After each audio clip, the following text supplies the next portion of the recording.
Something is happening inside your organization that nobody is saying out loud. You've invested in sustainability, genuinely, real money, real people, real commitment at the top. The sustainability report looks better every year. The targets are on the wall, and the needle is not moving in proportion to any of it. I want to give you the precise explanation for why that is. Not the usual explanation, not we need more investment or we need stronger regulation or consumer behavior needs to change. Those explanations are true and they're insufficient. The real explanation is upstream of all of them. And once you see it, you cannot unsee it. Let me show you a pattern first. Ecoefficiency arrived in the 1990s. The idea was straightforward. If we can produce the same amount of output with less material and less energy, we reduce our environmental impact while protecting the bottom line. It worked. Per unit emissions fell, packaging got lighter, energy intensity improved across whole sectors. And then something happened that nobody had predicted. Annual growth targets, even modest ones, compounded over 5 to 7 years and quietly consumed every efficiency gain the sustainability team had fought hard to produce. The relative numbers improved. The absolute trajectory barely moved. The movement had produced an improving trend inside an unchanged trajectory. So the field built better frameworks. Cradle to Cradle arrived and redesigned what products were made of and how they could cycle back into living systems. Extraordinary thinking. Certified products genuinely got better. And the organizations making those products, their belief architecture, their governing logic that's underneath every significant decision was largely unchanged. ESG arrived and gave investors a language for sustainability performance. Disclosure improved dramatically. The operating logic that produced the exposures being disclosed, largely unchanged. The circular economy arrived and gave business a structural alternative to the linear take, make, waste model. The most ambitious practitioners understood it immediately, and inside most large organizations, it became one more framework running alongside all the previous frameworks, downstream of the same governing logic. Each framework was better than the one before it. Each hit the same ceiling. This is not a coincidence, and it's not bad luck. It's a pattern, and patterns at this scale and consistency do not arise by accident. Here is what the pattern reveals. Every sustainability framework that has ever been built operates at the level of behavior. The decisions organizations make, the products they design, the waste they produce, the emissions they generate.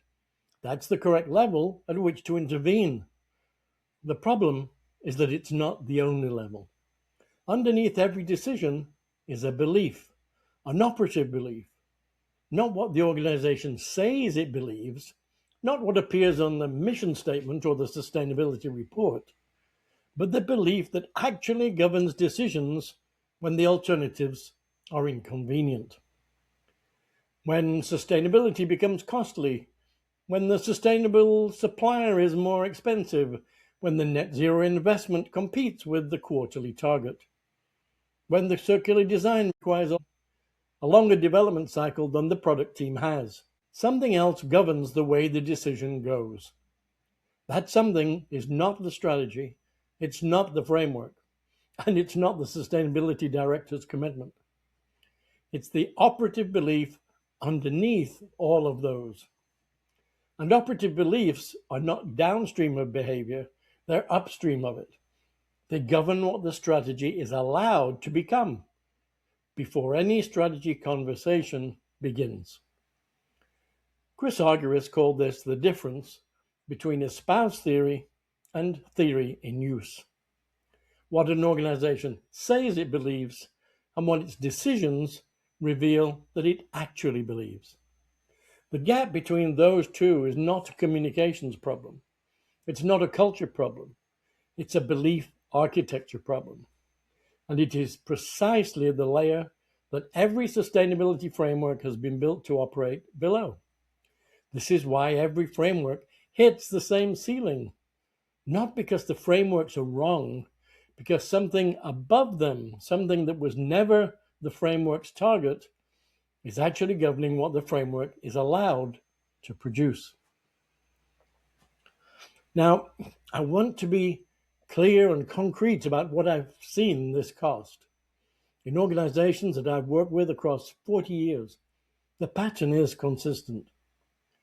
The sustainability talent that can see the ceiling clearly and cannot reach it from their current position.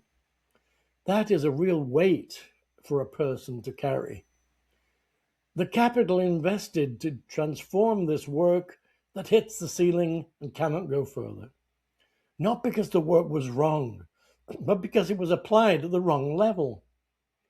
And a regulatory environment that's moving slowly, inconsistently, but moving toward disclosure standards that will make the gap between what an organization says it believes and what the decisions reveal visible in ways that voluntary reporting has never required. The organizations examining their belief architecture now, before the regulation requires it, before the investor scrutiny intensifies, before the talent that sees the ceiling decides to leave those organizations, are doing something fundamentally different from the ones who are waiting for the next framework. They're working at the right level. This channel exists because I spent 40 years working at the wrong level, not through incompetence, but through the honest application of the best thinking available at the time.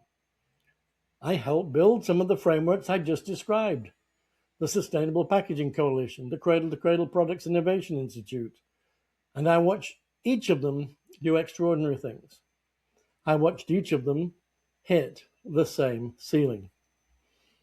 And I eventually understood that the ceiling was not a framework problem. It was a belief architecture problem. And belief architecture, it turns out, is diagnosable. There is a specific structure to the gap between what organizations say they believe and what their decisions reveal they actually believe. That structure can be mapped. Every video on this channel is about that map.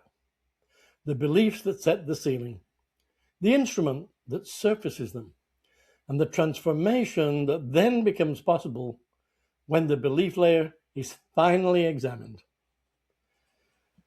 Which brings me to the question I want to leave you with today.